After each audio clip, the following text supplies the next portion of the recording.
Hi everyone, my name is Veronica Gage. I'm the head of marketing at OpenView. OpenView is a venture capital firm that's based right here in Boston. We invest exclusively in B2B software companies who are at the expansion stage of their growth. And with me today are two exceptional marketers who know a thing or two about maximizing the dizzying amount of data that we all have at our fingertips and translating that into insights that drive real business value. So today with me I have Karen Steele, she's the Chief Marketing Officer at Lean Data, and Helen Abrovma, did I pronounce that right? Yes. Who's the Marketing Technology Lead at Verizon. So welcome. According to Serious Decisions, there was an 81% increase in title changes to include revenue on LinkedIn between October 2018 and February 2019, making revenue operations the fastest growing profession out there, which seems like a very scientific term. Revenue ops is hot for good reason. We've heard a lot about it today at the show. It's going to be a hot topic for the next couple of days. And I get it, because more and more organizations are seeking better alignment across their revenue driving functions. So Karen, how do you define a revenue operations team? So it's a great question. So I think today, and I know this is a mix of sales and marketing professionals attending this event, but I think every marketer today is a revenue marketer. And so I think the exciting thing about revenue operations is that finally the people that have been in the trenches, those that have been managing a whole bunch of the infrastructure and specifically data, are the ones that are finally getting a seat at the table. So revenue operations is really coming to its place, and it's really the combination of sales operations, marketing ops, partner or channel operations, and other types of go-to-market operations teams kind of coming together and aligning to support the business. And the business specifically around go-to-market. So executing all your strategies to get to revenue faster. Yeah. Are there specific practice areas that you've seen either on your teams or your customers' teams that comprise these teams? Yeah, it usually starts with sales and marketing, and then usually customer teams and or channel teams kind of fall in line. But depending on the business, if the marketing team is leading a lot of the data-oriented initiatives, marketing might lead it from a start. But we have customers that have go-to-market functions. They don't even call it revenue operations. They call it go-to-market operations or business operations. But it is coming to be, and sales and marketing are typically leading it. Yeah, okay. Helen, what are your recommendations for building a revenue ops team? I think the best recommendation I would offer is to make sure it's not only horizontally aligned, but mostly vertically. If you don't have the right executive sponsorship buy-in, I mean, it will be just one more buzzword, nice to have, but like in reality, it might not change anything. And I also believe that, yes, it's now kind of like hype term and like everyone is talking about revenue ops, but like even if you don't have revenue ops, you still can move towards that. Like being in your marketing ops team or sales ops and just like function as a virtual revenue ops team and do your job, basically. Yeah. Have you seen like structures, like teamwork structures that have worked well in your experience? Actually, yes, yeah. yes, and mostly marketing ops and sales ops. You know, as soon as you start talking to a person who is sitting in SFDC, I mean Salesforce or any other CRM system, and like, oh, let's fix something, you immediately have friends, and yeah. Things starts changing. Got it. So someone once told me that the most important relationship that a marketing leader can have is their peer in sales. That's like the best friend that a marketer can have, and that the strength of that relationship typically like defines the success of the marketer. And I guess the purpose of RevOps is really the ultimately better alignment between marketing and sales, because you're all marching towards that same revenue-centric focus. Karen, as a CMO, how have you fostered a relationship with your peers in sales? Yeah, it's a critical relationship, and I think people talk a lot about sales and marketing alignment, but I think at the end of the day, it's about operational alignment. And so I have a very good relationship with our CRO, and not just him, but his entire team. As does my team. So Charm, who I think is in the room here, who's our head of growth marketing, she sits side by side with the sales team all day long, and we share the same objectives. We're measured on the same pipeline. We carry our own quota while we're not commissioned like reps. We have some skin in the game, and so it's really important that I think marketers not just partner, but also share the same objectives and get paid on the same measurement. Yeah, carrying quota is interesting. I mean, have you ever heard of any other teams doing that? I don't know if I ever have. I've always Yeah. carried a pipeline Yeah. number. Yeah, well, pipeline, yeah, but like Yeah. that's interesting. Yeah. That's great. Helen, how have you nurtured your relationship with like your peers in sales? You know, I would try to build relationships like based on particular role of those people. And like my best friends usually are BDR or SDR team, who is like our major customer normally. And as soon as you're starting this conversation around like, hey, let's look into the lead flow, let's see what you see, or maybe let's build some kind of dashboard that we will look together and we'll be kind of, you know, measuring the same with the same metrics. It's like quickly picked up, and but when you are talking to sales, well, you probably need to talk something about like intent data or like account visibility or something along those lines that will be enabling them, and then they are like starting, okay, let's talk. And the sales ops team, I believe there are like tons of data cleansing needs that they need, and like whatever you can do, like tiny thing, it might be just immediately picking up.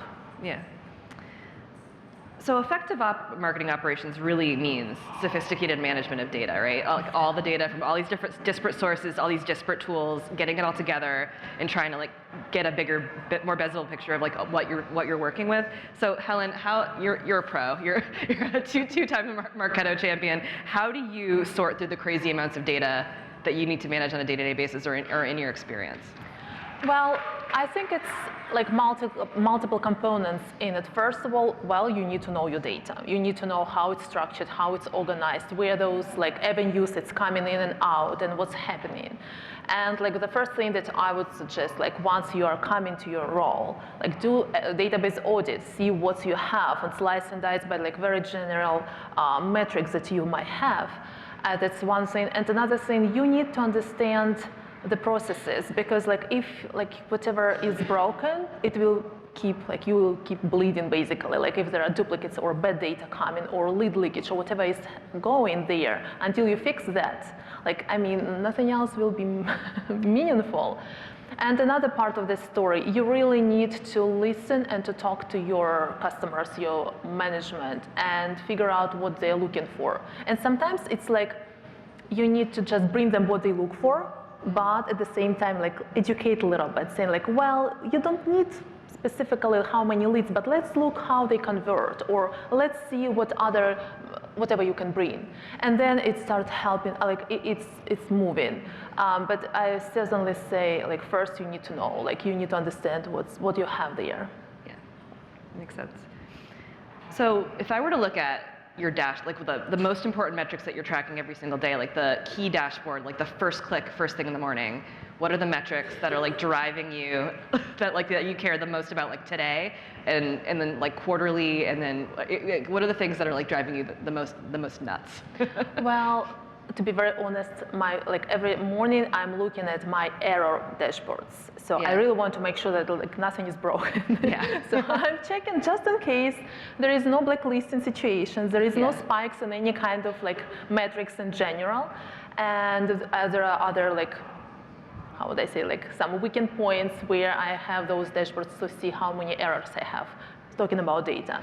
And so if I have like there is a backlog or there is something, I will certainly check this. But those are very like tactical operational dashboards.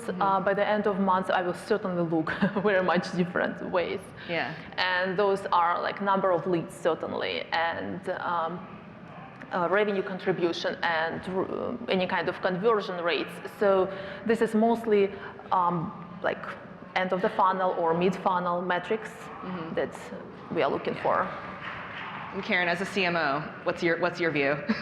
what's your So very similar. Yeah. I certainly care a lot about different aspects of the data, but I think we are very pipeline driven as a business, as I think most fast growing companies are. And so we're not just looking at marketing data, we're looking at across the entire customer journey. So we do look at multi-touch attribution. So everything that sales and marketing touches up until the point it becomes an opportunity, but I care as much about everything after it becomes an opportunity. So I care about stuff that's in the deal cycle. We call that multi-touch accelerated. So multi-touch generated is up until the op, and then post-op it's accelerated. So we look at the entire buyer's journey, and I sit with the CRO and our Chief Customer Officer, and we look at new business and current business and upsell, cross-sell, and look at all the ways we can improve and enhance the experience. So it's a true life cycle journey for us. That's interesting. Do you have a sort of a point of view on like first, middle versus last touch, or is it just really you're tracking the entire, every single touch that could possibly? There's a lot of debate about that. There's a lot of debate. And I think ultimately you've got to get comfortable with how you want to measure it as a business. But I think for us, multi-touch matters because there's not one thing that influences a deal. Right. It's a whole bunch of things, and it is truly a life cycle. And so I care more about multi-touch. Okay. So I feel like no discussion about marketing operations is like really complete without talking about technology, right? Like what are the tools that are going to help you do your job better? And I feel like every marketer and every probably vendor that's out there was trying to like find and sell and deliver this silver bullet of this one piece of tech that's going to like really crystallize it all for you, which we know doesn't exist. But if you're sort of like figuring out your plan for your marketing tech stack, where do you, Helen, invest that marketers invest in technology? I would prefer to have smaller stack but well organized, well developed, mature, versus like, everyone in their browser and like underutilized, like not connected to each other. And I think it's also important to have the right, well, actually, like if we are talking about stack, I would start with people. Do we have the right people who can maintain that and clean it and connect and, to be these people on the front door to like gather any kind of general requests regarding this. So this is where I would start. And then I would talk about, okay, what our processes are. Like we can put whatever we want, but like if it's not working, like what do you mean for that? So another thing that I really want to say that it's important to have very basic stuff, and usually any kind of marketing automation platform, I'm not saying Marketo, but I'm using Marketo. So any kind of marketing automation platform can help to set up like lots of very basic needs. But the rest of what you need, you probably need some kind of niche projects, niche technology to kind of fit in. But like which one you need to pick, well, this is like it kind of all depends, right? Billion questions, You mentioned, building the right team to get this done. Is there like a profile you look for when you're trying to build a team of like support for marketing tech and marketing ops? I think it's really, the team has to be complementary. They need to have different skills.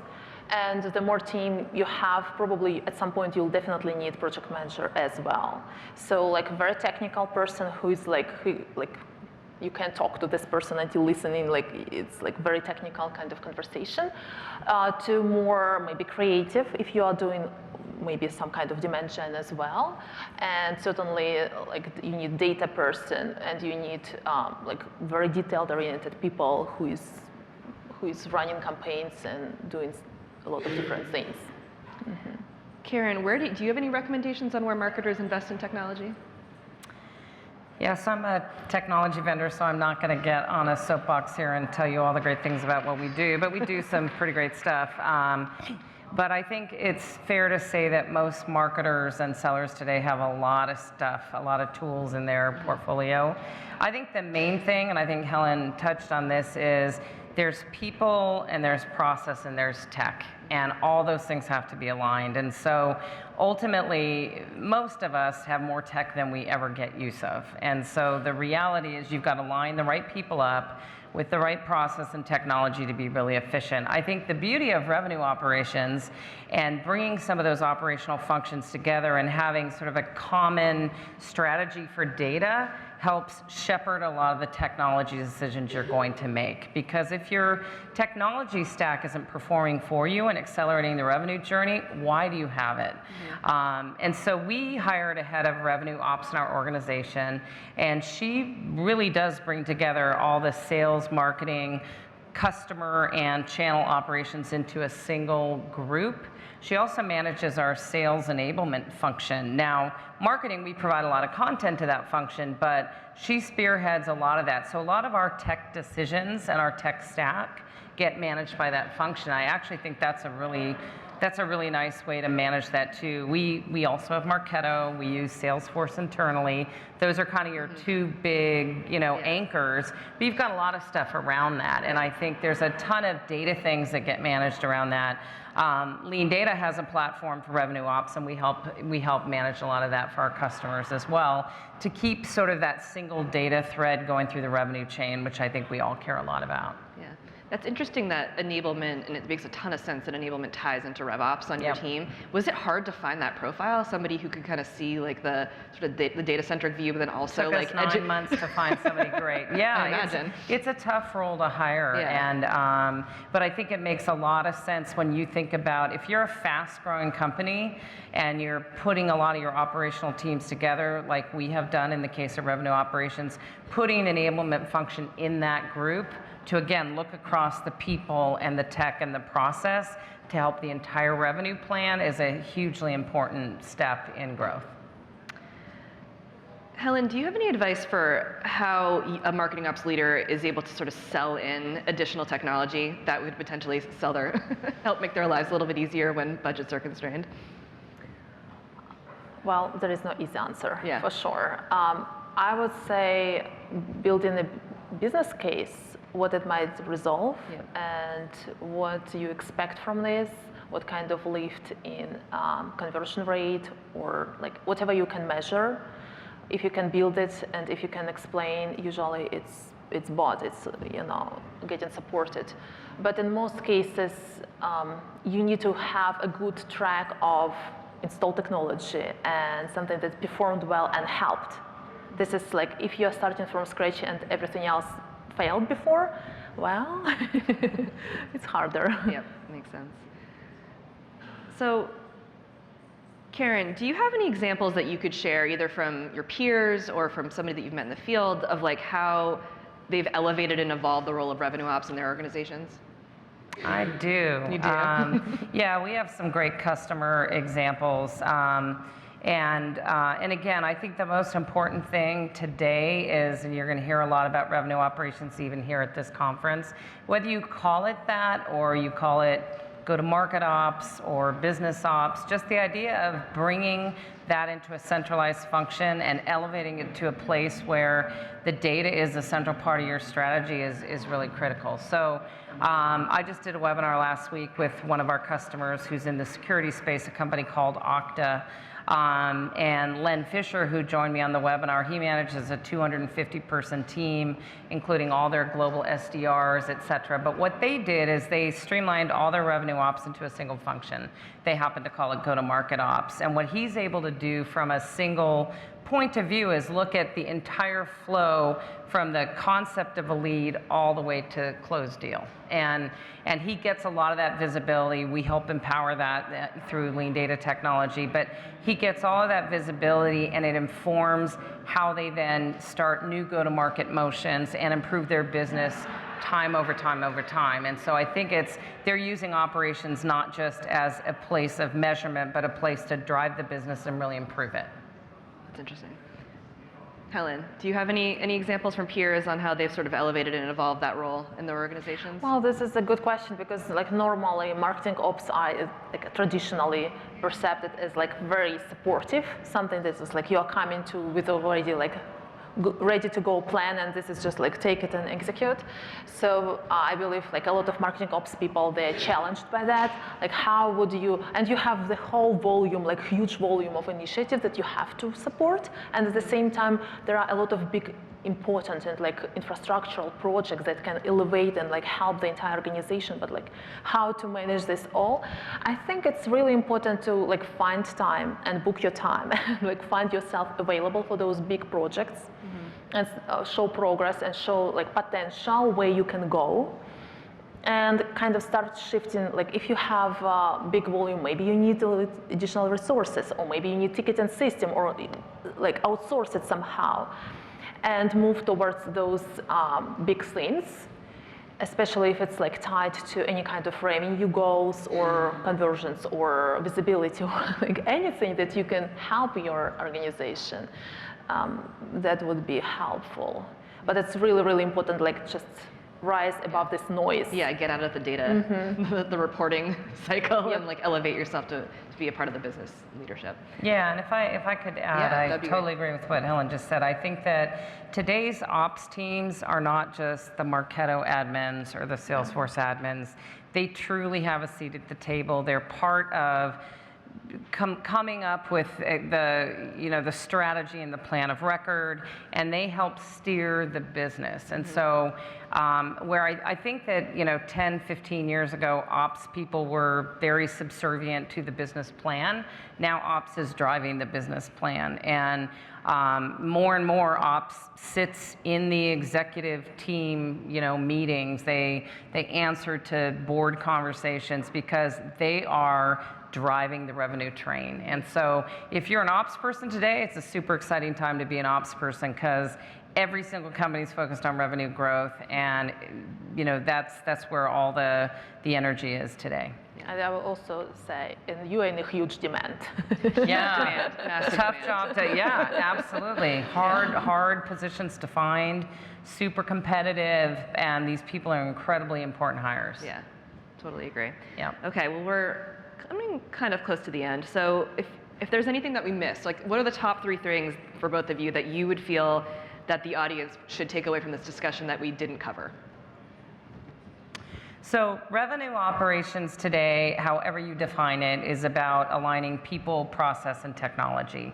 And every business is unique, and so you've got unique people, you've got your own processes, and you have all kinds of technology in your stack. I think the most important thing is to come at operations and revenue ops in particular from a point of view of growth, whether that's new business or upsell or cross-sell. Maybe you have a big channel focus, but look at it in that regard and build your strategy around it.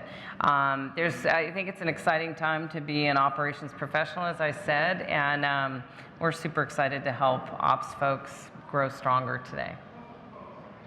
I totally agree, and that was my 2 things, people and processes, and I would also add relationships. Like, it's much more important to have good relationships within a team than awesome technology, but no one is using it. Yeah, exactly. All right, well, we have a little bit more time. Does anybody from the audience have any questions for Helen and Karen? Yeah, I'd love just to maybe understand just a little bit more about, I noticed you kind of positioned the data as the on the platform. Just for those in the audience that are kind of sharing with me, can you tell us a little bit more about how you position the product? Yeah, happy to. So Lean Data offers a revenue ops platform, and the way we define that is we sit natively on top of your CRM system, so in this case, Salesforce, and we help companies do sort of 3 discrete things. Number 1, plan, so build your plan of record. So this is all of your segments and territories and accounts, and kind of get that organized for your annual plan. And then we do a whole bunch of the heavy lifting around go-to-market execution, which is making sure that we match the right leads to account and do all sort of that data heavy lifting, and then all of your routing. And the routing can be leads or opportunities or accounts or contacts or cases. So literally anything in your CRM system to any of your departments, we can move the data seamlessly to get stuff in the right place to execute your go-to-market. And then of course, we measure stuff, on the back end. So we have a marketing attribution product. We also have an account engagement product. So strategy, execution, planning, strategy, execution, and measurement for your entire revenue process. That's what we're in the business of helping companies do.